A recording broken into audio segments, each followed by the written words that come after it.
की इथला जो बहुजन समाजातला मोठा वर्ग आहे तो दलित अस्पृश्यांना न्याय देणार नाही. गांधीजींचं कितीही प्रेम असलं ते जरी म्हणत असले की हरिजन हा शब्द मी दिलाय, मी स्वतः संडास बाथरूम साफ करतो, अशा प्रकारचं बाबासाहेबांना त्यांचं म्हणणं पटत नव्हतं. बाबासाहेब अधिकारासाठी लढत होते. बाबासाहेब आणि गांधीजींचे विचार वेगळे होते. बाबासाहेबांना प्रत्यक्ष अस्पृश्य आणि आदिवासी आणि ओबीसी समाजाला हक्काने अधिकार द्यायचे होते. की मला शिकलेल्या समाजाने फसवलं. मग त्यांनी शिकलेला समाज संघटित करून बामसेप काढली, DS4 काढली, बहुजन समाज पार्टी काढली आणि त्यातून आपलं राजकारण सिद्ध केलं आणि देशातला 3ऱ्या नंबरचा बहुजन समाज पार्टी हा पक्ष केला. आपण आता फुले शाहू आंबेडकरांच्या विचारधारेच्या लोकांनी अर्थकारणावर चर्चा केली पाहिजे. अर्थकरण आणि सक्षमीकरण केलं पाहिजे, कारण पैशाशिवाय जगात कशालाच किंमत नाही. तीवरनं मिरवणूक काढली, साखर वाटली आणि माणगावच्या परिषदेमध्ये अस्पृश्यांना नेता मिळाला आणि माझी काळजी मिटली असं ज्यावेळेस शाहू महाराज म्हटले, महाराजा सयाजीराव गायकवाडांच्या वतीने महात्मा ही पदवी ज्योतिराव फुलेंना दिली.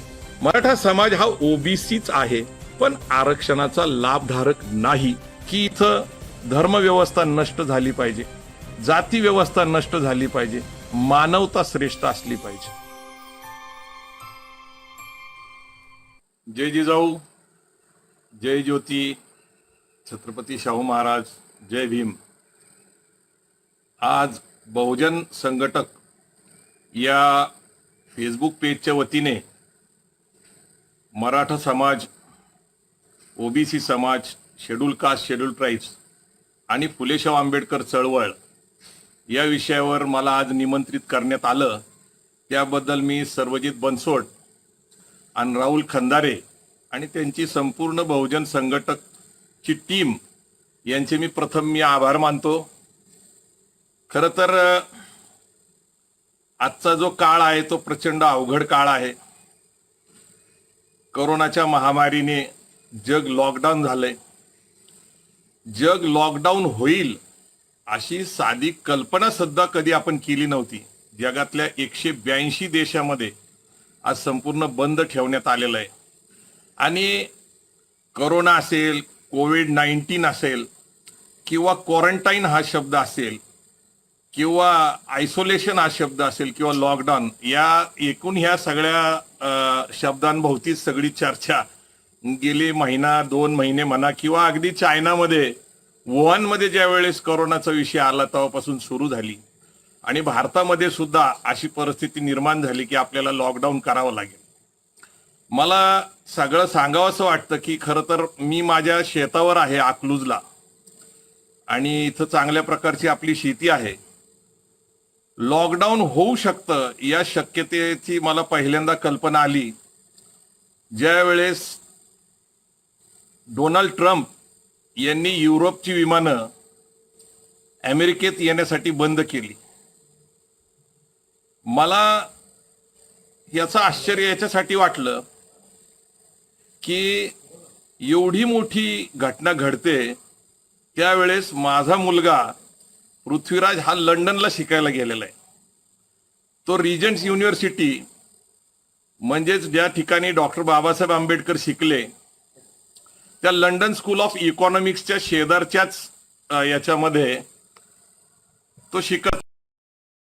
आणि अशा वेळेस मला असं वाटलं की जर ट्रम्पनी एवढा मोठा निर्णय घेतलाय विमान बंद करायचा तर आपल्याला आपल्या मुलाला बोलून घेतलं पाहिजे.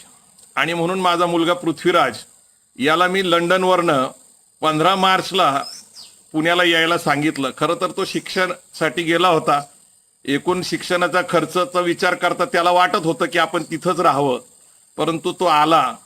मला ह्या संपूर्ण माझ्या मुलाच्या शिक्षणाचा प्रवास याच्यासाठी सांगायचा आहे की सध्या डॉक्टर बाबासाहेब आंबेडकरांची सिरियल सोनी टीव्हीवर चालू आहे. तो ती बघत असतो कारण बाबासाहेब आंबेडकरांचे विचार, महात्मा ज्योतिबांचे, फुलेंचे विचार, शाहू महाराजांचे विचार, सयाजीराव गायकवाडांचे विचार गेली 25 वर्ष आमच्या घरामध्ये माझ्या चळवळीच्या निमित्ताने चर्चेला जातात, त्याच्यावर पुस्तकं वाचली जातात. हा बाबासाहेब आंबेडकरांची सिरियल पाहत असताना एक प्रसंग असा आला की ज्या प्रसंगामध्ये डॉक्टर बाबासाहेब आंबेडकर लंडनला शिकायला जाण्याचा निर्णय घेतात. अर्थातच ती डिग्री होती इकॉनॉमिक्सची. महाराजा सयाजीराव गायकवाडांकडं कृष्णाजी अर्जुन केळुस्कर बाबासाहेबांना घेऊन गेले की बाबा ह्या मुलाला हा हुशार आहे आणि याला परदेशात शिकायला जायचे. आणि जी काय सवलत उपलब्ध होती सयाजीराव गायकवाडांकडं ती त्यांनी उपलब्ध करून दिली आणि बाबासाहेब परदेशात शिकायला गेले. ही सिरियल पाहिल्यानंतर सायंकाळी 11 वाजता मी घरी आल्यानंतर माझ्या मुलांनी मला विचारलं की पप्पा बाबासाहेब आंबेडकर काय काय शिकले. तर मी त्याला सांगितलं की बाबा लंडन स्कूल ऑफ इकॉनॉमिक्समध्ये त्यांनी अर्थशास्त्राची डिग्री घेतली आणि त्याचं प्रॉब्लेम ऑफ रुपीज नावाचं पुस्तक त्यांनी सयाजीराव गायकवाडांना अर्पण केलंय आणि ती डिग्री त्यांनी अर्थशास्त्रात घेतली. आणि दुसरी बॅरिस्टर ऑफ लॉ ही एक त्यांची डिग्री. ते अमेरिकेत सुद्धा शिकायला गेले होते. तर अशा प्रकारची प्रेरणा माझ्या मुलाला मिळाली आणि तो परदेशात शिकायला गेला. मी हे सातत्याने का सांगतो, मी मराठा कुटुंबात जन्माला आलेलो आहे. महाराजा सयाजीराव गायकवाडांशी मी नातं सांगतो. अशा वेळेस माझा मुलगा बाबासाहेब आंबेडकरांना प्रेरणा मानून लंडनला शिकायला जातो म्हणजे खऱ्या अर्थाने जी 20-25 वर्ष जी विचारधारा फुलेशाह आंबेडकरांची आम्ही मानली, त्या पद्धतीने जगलो. नेहमी विचार सांगितले जातात, ते कृतीत येत नाही. माझ्या जीवनामध्ये मला हा आनंदाचा प्रसंग आहे म्हणून मी सांगतोय की माझ्या मुलाने बाबासाहेब आंबेडकरांची प्रेरणा घेऊन परदेशात शिकायला गेला. कारण तो त्या दिवशी असं म्हटलं होता की बाबासाहेब शिकून आले आणि म्हणूनच त्यांनी जग बदललं का. तर त्याचा भोळा स्वभाव आहे, तो लहान आहे, त्याला जग बदलणं असं म्हणण्यामागचा हेतू त्यांनी मी त्यानंतर विचारलं. तो म्हणला पप्पा त्यांनी राज्यघटना लिहिली आणि राज्यघटनेतनं इथल्या दीन दलित दुबळ्या अस्पृश्य लोकांना न्याय दिला आणि त्यांच्यामुळेच या देशाची प्रगती झाली. आणि म्हणून हा प्रसंग मी सांगितला. खऱ्या अर्थाने फुलेशाह आंबेडकरांची चळवळ खरं तर या देशातल्या शेवटच्या माणसाला, दीन दुबळा दलित काय असेल ते सगळे, यांना खऱ्या अर्थाने आर्थिक संपन्न करणं, अन्न वस्त्र निवारा आरोग्य शिक्षण रोजगार आणि व्यवसायाने आर्थिक संपन्न असलेला समाज निर्माण करण्यासाठी खरं तर या देशातल्या चळवळीची सुरुवात मला जर दिसत असेल तर ती पूर्णपणे छत्रपती शिवाजी महाराजांच्या स्वराज्यामध्ये दिसते. कारण छत्रपती शिवाजी महाराजांच्या मुघल काळामध्ये, आदिलशाहीच्या काळामध्ये, कुतुबशाही निजामशाहीच्या राजवटीमध्ये आपलं स्वतःचं एक स्वराज्य आणि सुराज्य निर्माण करायचा निर्णय घेतला. त्यांनी अनेक लढाया केल्या. आपल्याला जवळपास ते 7-8 प्रसंग नेहमी सांगितले जातात की बाबा हे केलं ते केलं, ते मी आता त्याच्यात जाणार नाही. परंतु ज्या वेळेस छत्रपती शिवाजी महाराजांनी 6 जून 1674 आपला राज्याभिषेक करायचा निर्णय घेतला, त्यावेळेस इथल्या धर्मवादी लोकांनी त्याला विरोध केला. त्यांनी सांगितलं की परशुरामाने पृथ्वी निक्षत्रिय केलेली आहे आणि पृथ्वीवर आता एकही क्षत्रिय नाहीये. जर कुणी राजा होऊ शकत असेल तर तो फक्त ब्राह्मणच आहे. कारण ब्राह्मण क्षत्रिय वैश्य आणि शूद्र या 4 वर्णातले क्षत्रिय परशुरामाने पूर्ण 21 वेळा निक्षत्रिय केल्यामुळे संपवलेले आहेत. वैश्य लोप पावलेले आहेत आणि ब्राह्मण आणि शूद्र 2च वर्ण आहे. आणि शिवाजी महाराज शूद्र आहेत आणि शूद्राला राजा होण्याचा अधिकार नाही. हे ज्या वेळेस सांगितलं गेलं त्यावेळेस शिवाजी महाराजांना सुद्धा ही कल्पना नव्हती की आपण एक न्यायी राज्य स्थापन करतोय, सुराज्य स्थापन करतोय, स्वराज्य स्थापन करतोय आणि अशा वेळेस आपलाच धर्म आपले अधिकार नाकारतो. आणि तिथंच खऱ्या अर्थाने बहुजन विरुद्ध अभिजन किंवा महात्मा फुले म्हणतात शेठजी भटजी विरुद्ध हे सगळे जे काही चळवळ आहे ती बहुजन विरुद्ध अभिजन ही जी काही सांगितली जाते त्याचे वेगवेगळे गोष्टी सांगितल्या गेल्या. अलीकडच्या काळामध्ये SC ST OBC विरुद्ध ओपन. तर हा संघर्ष खऱ्या अर्थाने हा देशाच्या आतमध्ये एक वैचारिक संघर्ष म्हणून पाहायला पाहिजे. यातून कुठल्या जातीचा द्वेष, कुठल्या धर्माचा द्वेष म्हणून पाहिलं नाही पाहिजे. आता भारत खऱ्या अर्थाने राज्यघटना मिळून 70 वर्ष झाले आणि देश स्वतंत्र होऊन 73 वर्ष झाले. 2 वर्षांनी या देशाला 75 वर्ष होईल. 1990-91 मध्ये आपण लिबरायझेशन, प्रायव्हेटायझेशन, ग्लोबलायझेशनच्या युगामध्ये आलो. जागतिकीकरणाने काय होतं हे आपण पाहिलेलं आहे. आज ज्या चायनाबद्दल आपण कोरोना व्हायरसच्या निमित्ताने चर्चा करतो त्या चायनाने जगातला 28% व्यवसाय आपल्या ताब्यात घेतलाय आणि अमेरिकेतला 76% व्यवसाय आपल्या ताब्यात घेतलेला आहे. याचा अर्थ काय की कम्युनिस्ट राजवट असताना सुद्धा, कम्युनिस्ट म्हणजे काय, कार्ल मार्क्सची विचारधारा, माऊची विचारधारा, वर्ग संघर्ष, भारतात वर्ग संघर्ष चालत नाही असं कॉम्रेड शरद पाटील म्हटले होते. कारण इथं एक वर्ण संघर्ष आहे, इथं एक जातीय संघर्ष आहे. इथं 6,000 जाती 4 वर्ण आहेत आणि त्या वर्णाच्या आतमध्ये एक मोठा संघर्ष आहे. आणि याला पार करून मग वर्ग संघर्ष म्हणजे शेतकरी कामगार कष्टकरी विरुद्ध भांडवलशाही व्यवस्था. तर हा सगळा संक्रमण काळ आहे. पण आता हा काळ बदलत चाललेला आहे. मला नेहमी वाटतं की आपण आत्ता फुले शाहू आंबेडकरांच्या विचारधारेच्या लोकांनी अर्थकरणावर चर्चा केली पाहिजे. अर्थकरण आणि सक्षमीकरण केलं पाहिजे. कारण पैशाशिवाय जगात कशालाच किंमत नाही.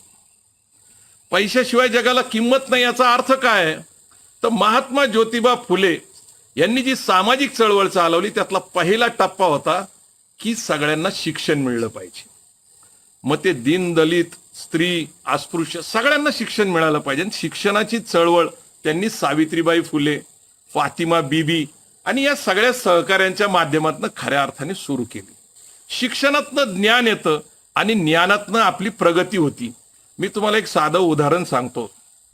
मी व्हॅटिकन सिटी म्हणजे रोम, आजचं रोम हे शहर आहे इटलीमधलं, परंतु पूर्वी रोम राज्य होतं आणि त्याचा जो प्रमुख आहे पोप हा व्हॅटिकन सिटीमध्ये राहायचा. तिथं वॉल्टियर नावाचा एक व्यक्ती यांनी पोप आणि चर्चच्या विरोधात 15व्या शतकामध्ये आंदोलन केलं. कारण चर्च आणि धर्माच्या माध्यमातून अंधश्रद्धा पसरवल्या जात होत्या, चुकीच्या रूढी परंपराचं समर्थन केलं जात होतं आणि भोळ्या बाबड्या जनतेचं शोषण केलं जात होतं. वॉल्टियरनी जे आंदोलन केलं सगळे लोक एकत्र केले आणि त्या व्हॅटिकन सिटीच्या दरवाज्यात जाऊन त्यांनी ते आंदोलन केल्यानंतर अर्थातच पोप हा काही लोकप्रतिनिधी नव्हता, त्यांनी काही पळून जायचं कारण नव्हतं, तो धर्माचा प्रमुख होता. तो त्या प्रमुख असल्यामुळं तो त्या पायऱ्यांवर आला आणि त्या प्रमुख पायऱ्यांवर आल्यानंतर त्यांनी वॉल्टियरला वर बोलून घेतलं. सगळी जनता समोर उभी होती आणि त्यांनी वॉल्टियरला कमी लेखण्याच्या हेतूने सगळ्यांसमोर सांगून टाकलं, अरे वॉल्टियर, तू तर अनाथ मुलगा आहेस, मी तुला सांभाळलं. तुझ्या आई वडिलांना तू 2 दिवसाचा असताना त्यांनी इथं पायरीवर सोडून गेले होते. मी तुला सांभाळलं, तुला लहानाचं मोठं केलं, तुला शिकवलं, सवरलं. आज तू ज्ञानी झाला आणि तू आमच्या विरोधात चर्चच्या आणि पोपच्या आणि फादरच्या विरोधात बंड करतो, धर्माच्या विरोधात बंड करतो. वॉल्टियर मोठा हुशार होता. म्हणलं, सर तुम्ही जे केलं ते तुमचं कर्तव्य होतं. कारण चर्चचं काम अनाथ मुलांना सांभाळणं, त्यांना मोठं करणं, शहाणं करणं आणि शिकवणं ही चर्चची जबाबदारी होती. ते तुम्ही केलेली आहे. वॉल्टियर खूप सुंदर वाक्य म्हणतो, यू डीड युअर ड्युटी आणि I am doing my duty. आता मी शिकलेला शहाणा माणूस झालेलो आहे, आता मी माझी जबाबदारी पार पाडतोय. तर आता समाज महात्मा फुलेंच्या विचाराने असेल, नंतर शाहू महाराजांच्या कृतीने असेल किंवा बाबासाहेबांनी दिलेल्या राज्यघटनेच्या अधिकारात असेल, तो आता शिकलेला आहे. बहुसंख्य समाज आता चांगल्या प्रकारे शिक्षण घेतोय, पण आता नोकऱ्या नाही, उद्योग नाही, व्यवसाय नाहीये आणि अशा विचित्र अवस्थेमध्ये आहेत. शिकलेल्या समाजाला भविष्य दिसायला तयार नाहीये आणि म्हणून आजच्या काळामध्ये फुले शाहू आंबेडकरांचा विचार ज्यावेळेस आपण आत्मसात करतो त्यावेळेस या क्वारंटाईनच्या पिरियडमध्ये आम्हाला फुलेंचा विचार खऱ्या अर्थाने काय होता, बाबासाहेबांचा काय होता, शाहूंचा काय होता आणि सगळ्यात मला वाईट नेहमी असं वाटतं की आपण सगळ्यांनी महाराजा सयाजीराव गायकवाड यांच्या कामाकडे दुर्लक्ष केले. बाबा भांड यांनी आता महाराष्ट्र सरकारच्या मदतीने आतापर्यंत 12 खंड सयाजीराव गायकवाडांवर प्रकाशित केलेत आणि 13 खंड या पुढच्या 1-2 महिन्यामध्ये येतील. हे मी का सांगतो तर सयाजीराव गायकवाडांचा महात्मा फुलेंचा संबंध आपल्याला माहिती नाहीये बऱ्याच जणांना. ज्या वेळेस महात्मा फुलेंनी गुलामगिरी पुस्तक लिहिलं, ते गुलामगिरी पुस्तक महात्मा ज्योतिबा फुलेंनी सयाजीराव गायकवाडांना वाचून दाखवलं आणि ती प्रकाशित करण्याचा खर्च सयाजीराव गायकवाडांनी उचलला. हे खूप लोकांना माहित नाही आणि गुलामगिरी हे या सामाजिक चळवळीचं पाया असलेलं पुस्तक आहे. दुसरी महत्वाची गोष्ट सयाजीराव गायकवाड आणि महात्मा फुलेंची ही आहे की महात्मा पदवी जी ज्योतिबा फुलेंना मुंबईमध्ये देण्यात आली, नारायण मेघाजी लोखंडे कामगार चळवळीचे यांना महाराजा सयाजीराव गायकवाडांनी सांगितलं आणि मग ते अनेक अनुयायी होते महात्मा ज्योतिबा फुलेंचे, सयाजीरावांना मानणारे, यांनी सगळ्यांनी ठरवून महाराजा सयाजीराव गायकवाडांच्या वतीने महात्मा ही पदवी ज्योतिराव फुलेंना दिली. मला एक गोष्ट जी साखळी तुटतीये मध्ये, कारण 1890ला महात्मा ज्योतिबा फुले गेले, 91ला बाबासाहेब जन्मले आणि शाहू महाराजांची आणि बाबासाहेबांची अनेक कारणांनी भेट झालेली आहे. शाहू महाराज ज्या वेळेस बाबासाहेब परदेशातनं शिकून आले त्यावेळेस त्यांना बोलून घेतलं, कोल्हापूरला हत्तीवरनं मिरवणूक काढली, साखर वाटली आणि माणगावच्या परिषदेमध्ये अस्पृश्यांना नेता मिळाला आणि माझी काळजी मिटली असं ज्यावेळेस शाहू महाराज म्हटले, याचा अर्थ शाहू महाराज बाबासाहेब भेटले होते. आणि महात्मा फुले आणि शाहू महाराज भेटलेले नाहीयेत, कारण साधारणपणे 1894ला गादीवर आले शाहू महाराज. परंतु या सगळ्यांना भेटणारी एकच व्यक्ती आणि ती दुर्लक्षित झाली, ती म्हणजे महाराजा सयाजीराव गायकवाड. सयाजीराव गायकवाडांची महात्मा फुलेंची भेट आहे. शाहू महाराज त्यांचे नातेवाईकच होते, त्यांच्याकडे जाणं येणं होतं. आणि बाबासाहेब आंबेडकर हे सयाजीराव गायकवाडांनाही भेटत होते आणि शाहू महाराजांना. म्हणून शाहू महाराजांच्या निमित्ताने असेल, महात्मा फुलेंच्या निमित्ताने असेल, बाबासाहेब आंबेडकरांच्या निमित्त असेल, आपण सयाजीराव गायकवाडांचं सुद्धा योगदान विचारात घेतलं पाहिजे. सयाजीराव गायकवाड त्या काळामध्ये बँक ऑफ बडोदाची स्थापना करतात, कारण आर्थिक आहे. सयाजीराव गायकवाड त्या काळामध्ये आपल्याबरोबर परदेशात जात असताना त्यांच्या जवळच्या लोकांना परदेशात घेऊन जायचे आणि युरोपमधले उद्योग दाखवायचे. त्यावेळेस अनेक उद्योग फॅक्टरीज सुरू झालेल्या आणि त्यांना सांगायचे, चळवळी जर जिवंत ठेवायची असेल तर चळवळीला आर्थिक पाठपुरावा करावा लागेल. पैसा बाहेरून येणार नाही, तर पैसा आपल्या कार्यकर्त्यांमधून उद्योजक व्यावसायिक निर्माण करून करावा लागेल. नुकतंच कोल्हापूरला शाहू महाराजांची समाधीचं उद्घाटन पवार साहेबांच्या हस्ते झालं. त्या समाधीवर एका साईडला एक वाक्य लिहिलेलं आहे की चळवळी जर जिवंत ठेवायची असतील तर लोकांनी प्रथम अर्थकरण केलं पाहिजे, उद्योग व्यवसायात पडलं पाहिजे. हे शाहू महाराजांच्या समाधीवर लिहिलेलं आहे. आणि बाबासाहेब आंबेडकर तर अर्थशास्त्राचे तज्ज्ञच होते. आपली जी रिझर्व्ह बँक ऑफ इंडिया आहे ही बाबासाहेबाच्या धोरणाची देण आहे, हे बऱ्याच लोकांना माहीत नाही. बाबासाहेबांना अस्पृश्यांचा नेता याच्या पलीकडे बरेच लोक अजून तरी ओळखत नाहीयेत. बाबासाहेबांचं काम इतकं प्रचंड आहे, मी स्वतःला आंबेडकरिस्ट म्हणण्यामध्ये अभिमान बाळगतो. आज बहुजन संघटक नावाच्या या पेजवर आपण आलो. खरं तर बहुजन संघटक हा शब्द कांशीरामजींनी त्यांच्या पाक्षिकाला दिला होता आणि त्या माध्यमातून त्यांनी अनेक लेख लिहिले होते, अनेक मुद्दे मांडले होते. कांशीरामजीबद्दल मला खूप आदर आहे, कारण 1997 साली प्रथम मी त्यांना पुण्याला बामसेफ आणि या चळवळीशी मी जोडलं गेल्यानंतर पुण्यामध्ये डॉक्टर बाबासाहेब आंबेडकर सभागृहामध्ये एक कार्यक्रम होता, कांशीरामजीचा केडर कॅम्प होता आणि तिथले जिल्हाध्यक्ष होते पुण्याचे भालेराव म्हणून, त्यांनी मला निमंत्रित केलं आणि आम्ही मराठा महासंघाच्या वतीने कांशीरामजींच्या स्वागताचा बोर्ड लावला. आणि हा बोर्ड लावल्यानंतर कांशीरामजींची त्याच्याकडे लक्ष गेलं आणि नंतर त्यांनी त्या भालेरावांना सांगितलं की या लोकांना बोलवून घ्या. आणि पुण्याच्या जुन्या सर्किट हाऊस जिथं मुख्यमंत्री उतरायचे तिथं कांशीरामजी उतरायचे, त्या ठिकाणी मी जाऊन कांशीरामजींना भेटलो. हा फार मोठा माणूस आहे, कारण बाबासाहेब आंबेडकरांनी जी खंत व्यक्त केली की मला शिकलेल्या समाजांनी फसवलं, त्या खंताचं रूपांतर प्रॉब्लेम्स कम्स विथ सोल्युशन, संकटामध्ये संधी असते, बरोबर कांशीरामजींनी ते ओळखलं. मग डी के खापर्डे जी असतील, दीना भाना असतील, यांच्या मदतीने बामसेफची स्थापना केली, म्हणजे शिकलेल्या सवरलेल्या समाजाची. साधारणपणे 71 ते 76च्या दरम्यान बामसेफचं काम सुरू झालं. त्यावेळेस 30 लाख लोक आरक्षणाच्या माध्यमातून सरकारी नोकरीचा फायदा घेत होते. त्यांना संघटित करण्याचं मोठं काम कांशीरामजी आणि डी के खापर्डे साहेबांनी केलं. मला हे का सांगावं असं वाटतं, कारण तिथं अर्थकरण परत येतं. कारण 30 लाख लोक सरकारी नोकरीत आले आरक्षणाच्या माध्यमातून, म्हणजे फुले शाहू आंबेडकरांच्या विचाराच्या माध्यमातून आले. महात्मा फुलेंनी पहिल्यांदा ब्रिटिशांकडं ज्याला त्याला आपला वाटा दिला पाहिजे अशी भूमिका मांडली. शाहू महाराजांनी 1902ला 26 जूनला आरक्षणाचा GR काढला 50%चा, आणि हेच आरक्षण पुढे 1932च्या दरम्यान पहिल्या आणि दुसऱ्या गोलमेज परिषदमध्ये बाबासाहेबांनी मिळवलं. खरं तर पुणे कराराची आज चर्चा करावंच लागेल, कारण पुणे करार हा झाल्यामुळं खऱ्या अर्थाने शेड्यूल कास्ट शेड्यूल ट्राईब्स ओबीसींना त्यांचे खरे प्रतिनिधी मिळालेच नाही. बाबासाहेबांनी जी धारणा ब्रिटिश सरकारकडे व्यक्त केली होती त्यांना ते मान्य करावं लागलं होतं की खऱ्या अर्थाने अस्पृश्य समाजाचे, आदिवासी समाजाचे, ओबीसी समाजाचे खरे प्रतिनिधी निवडून जायला पाहिजे. सध्याच्या राजकारणातली परिस्थिती जर आपण पाहिली तर आज आपले कुणीच खरे प्रतिनिधी नाहीये. मी याला एक पुरावा म्हणून मी सांगतो की एक काळ असा होता ज्यावेळेस मंडल कमिशन लागू करण्याचा विषय आला होता. 1980च्या दरम्यान मंडल कमिशनचा विषय आला होता. मंडलला मराठा महासंघाने विरोध केला होता. मंडलच्या माध्यमातून ओबीसी समाजातल्या जवळपास 380 जातींना महाराष्ट्रात न्याय मिळणार होता आणि 3743 जातींना देशात न्याय मिळणार होता. शशिकांत पवार साहेबांनी मंडल एक विषाचा प्याला हे पुस्तक लिहिलं होतं आणि 80 ते 90च्या दशकामध्ये दलित पॅन्थर विरुद्ध मराठा महासंघ हा संघर्ष उभा राहिला.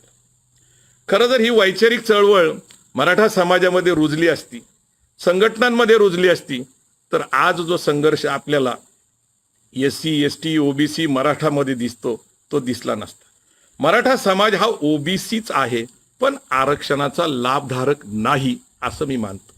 कारण तुम्ही अनेक ज्या काही जाती समूहांना संधी मिळालेली आहे ओबीसी आरक्षणाची, त्यांचं राहणीमान, त्यांचे दैवत, त्यांचे सण, त्यांचे उत्सव, त्यांची संस्कृती याचा आणि मराठा कुणबी समाजाचा जर मिलाप घालायचा प्रयत्न केला तर आपल्या लक्षात येईल की हे सगळे एकच आहे. आजचा विषयच तो आहे मराठा, ओबीसी आणि फुलेशाह आंबेडकर आणि सयाजीराव गायकवाडांची चळवळ असं आपण म्हणायला पाहिजे.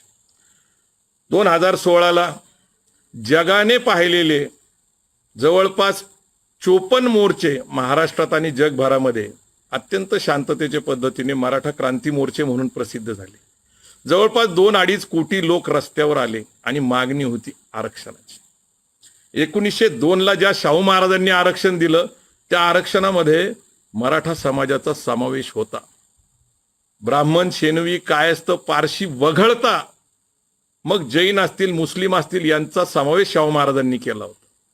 खरं तर मी हे का सांगतो, आरक्षण हे खऱ्या अर्थाने शिक्षणाचे दरवाजे आणि संधीचे दरवाजे उघडणारं असल्यामुळं खऱ्या अर्थाने त्यांनी आर्थिक उन्नती होणार आहे.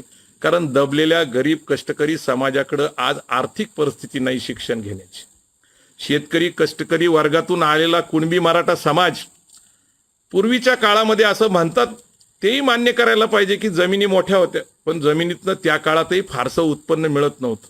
ज्या मुंडव्या गावातनं मी येतो त्या काळामध्ये आमच्याकडेही भरपूर मोठी जमीन होती पण गरजेपुरतेच पैसे असायचे. चांगलं शिक्षण घ्यायला, डॉक्टर इंजिनियर करायला डोनेशन वगैरे द्यायचं म्हटलं तर माझ्या सुद्धा घराची परिस्थिती नव्हती. आणि म्हणून आरक्षणाच्या माध्यमातून सवलती मिळतील.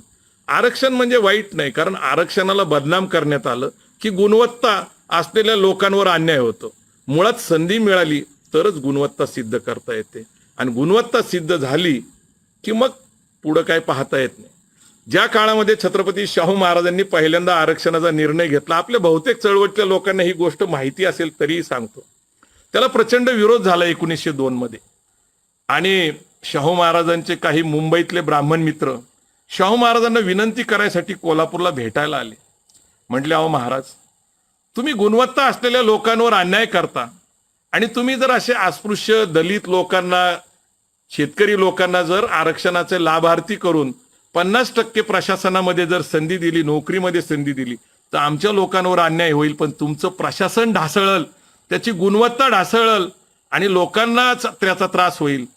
त्यावेळेस शाहू महाराजांनी त्यांना जवळ असलेल्या आपल्या घोड्यापाग्यापाशी नेलं. घोडापागा म्हणजे जिथं 100-125 घोडे शाहू महाराजांकडे बांधलेले होते. शाहू महाराजांनी संपूर्ण ती चंदी, ज्याला आपण दाना म्हणतो किंवा खाणं म्हणतो त्या घोड्यांचं, ते एक ढीक करायला लावला आणि एकत्र एकाच वेळेस सगळे 100-125 घोडे सोडले आणि त्या खाण्यावर ते सगळे तुटून पडले.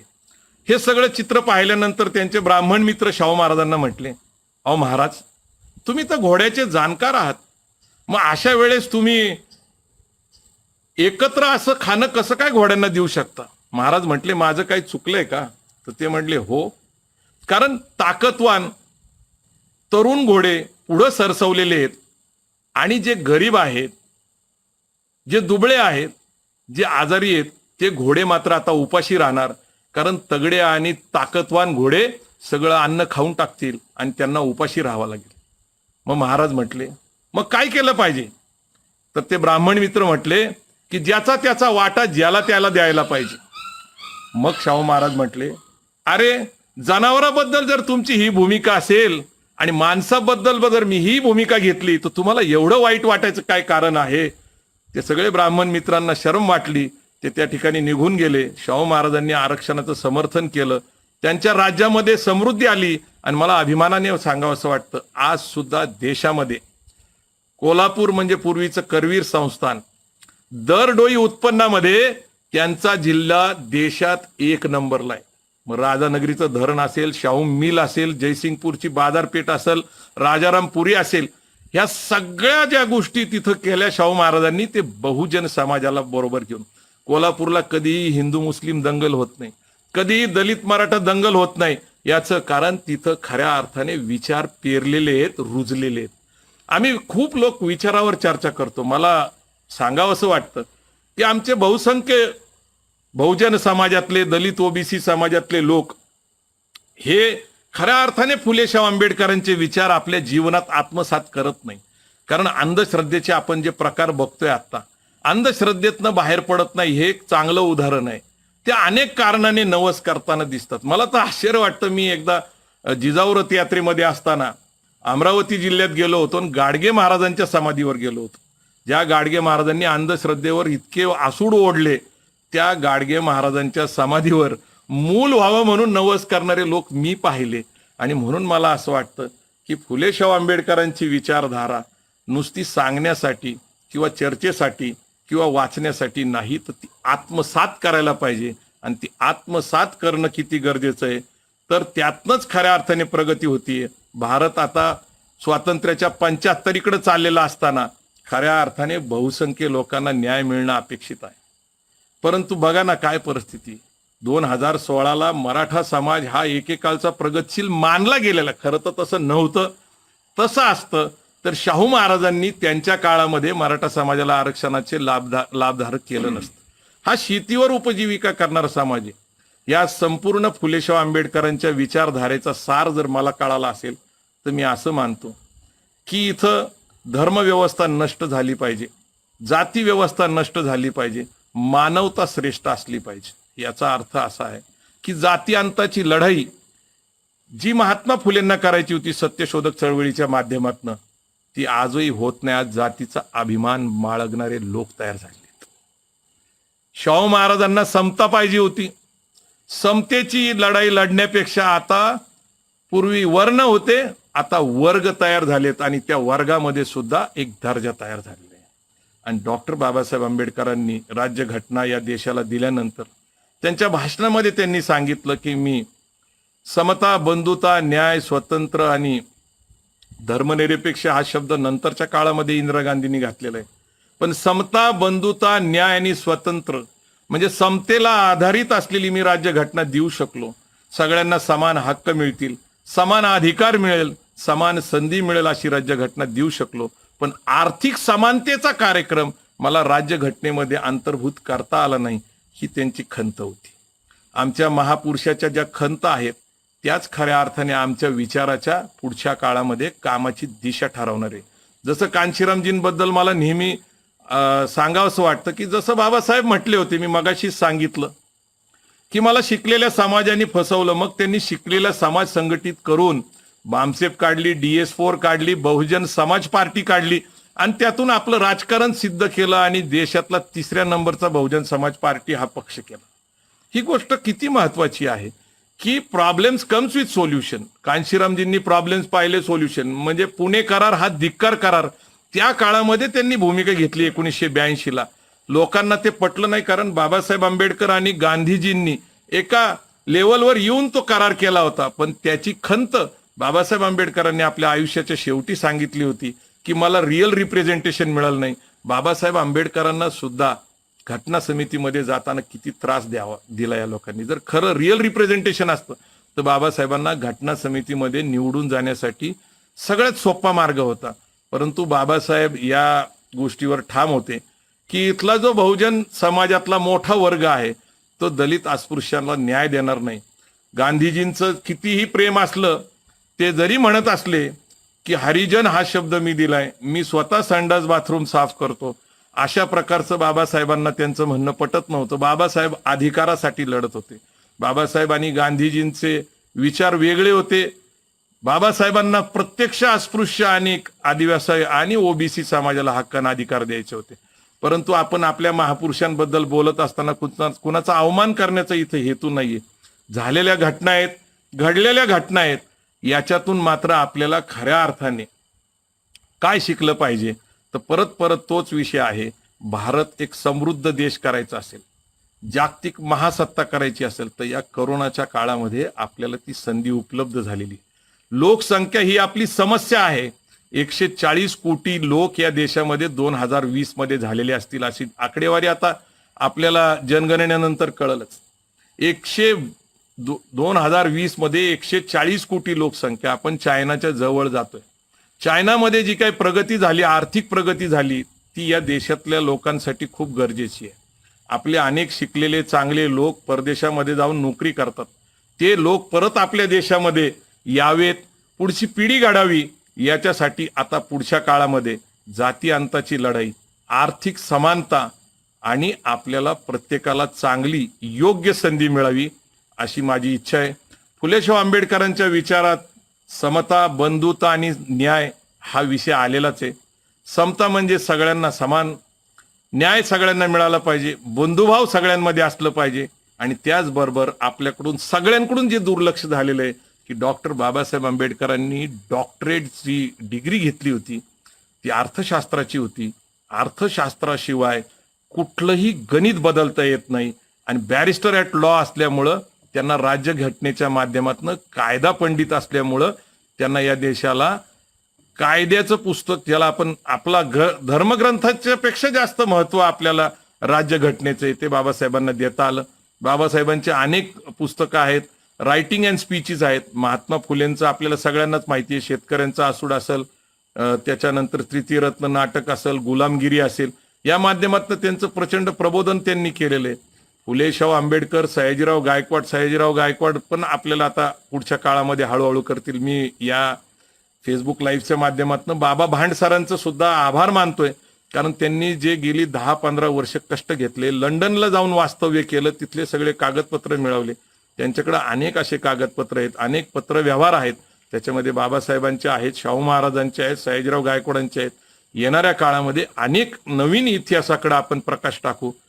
मला असं वाटतं की या फुलेशाह आंबेडकरांच्या विचाराचा जो सार आहे, तो शिक्षणातनं प्रगती आणि प्रगतीतनं आर्थिक संपन्नता, अन्न वस्त्र निवारा, शिक्षण, आरोग्य आणि रोजगार यांनी परिपूर्ण बहुजन समाज तयार व्हावा. कुणाचा द्वेष करण्याचा आता आमचा हेतू नाहीये, कुणाशी संघर्ष करण्याचा आम्हाला आता गरज नाहीये, कारण क्वारंटाईनमध्ये अनेक धडे लोकांनी शिकलेले आहेत. जे लोक गावाकडे गेलेत त्यांना चुलीवरच्या भाकरी गोड लागायला लागलेले, शेतावर निसर्ग जवळ वाटायला लागलाय, कुणाला चिमण्याचे आवाज चांगले वाटायला लागलेत, काही लोकांना शेतामध्येच रमल्यागत बरं वाटायला लागलंय, जुन्या आनंदाच्या गोष्टी आठवायला लागल्यात, कुणाला विट्टी दांडून आठवतंय, कुणाला सूरपारंब्या आठवायला लागलेत, कुणाला जुने खेळ आठवायला लागलेत, जे खेळ बंद झाले होते ते सुद्धा त्यात खेळायला लागलेत. याचा अर्थ परिवर्तन हे निश्चित होत असतं. आज जग थांबलेलं आहे. थांबलेलं जग आपल्याला विचार करायला लावतंय. 4 भिंतीच्या आड आता आपण काय करतोय, तर आपण विचार केला पाहिजे. फेसबुक लाईव्हच्या माध्यमातून मला या ठिकाणी बोलण्याची संधी दिली, मला आपले विचार मांडण्याची संधी दिली. आणि बहुजन संघटक हे खरं तर कांशीरामजींनी सुरू केलेलं पाक्षिक, आणि त्याचा फेसबुकवर मला बोलण्याचा सन्मान मिळाला. मला खूप आनंद वाटतो की ॲडव्होकेट बळवंतराव काकडे यांनी कांशीरामजींवर 3 खंडात पुस्तकं प्रकाशित केली. त्या पुस्तकाचं प्रकाशन करण्याचा सन्मान मला मिळाला. मी फुलेशाह आंबेडकरांच्या विचाराबरोबरच कांशीरामजींना प्रचंड मानतो. येणाऱ्या काळामध्ये बहुजन समाजामध्ये ऐक्य निर्माण व्हावं, आपापसातला जातीय तेढ संपावा. आणि शेवट परत एकदा एवढंच सांगतो की जाती अंताची लढाई, आर्थिक समानता आणि आर्थिक सक्षमता हेच आपले कार्यक्रम असले पाहिजे. जय जिजाऊ, जय शिवराय, जय भीम, जय ज्योती.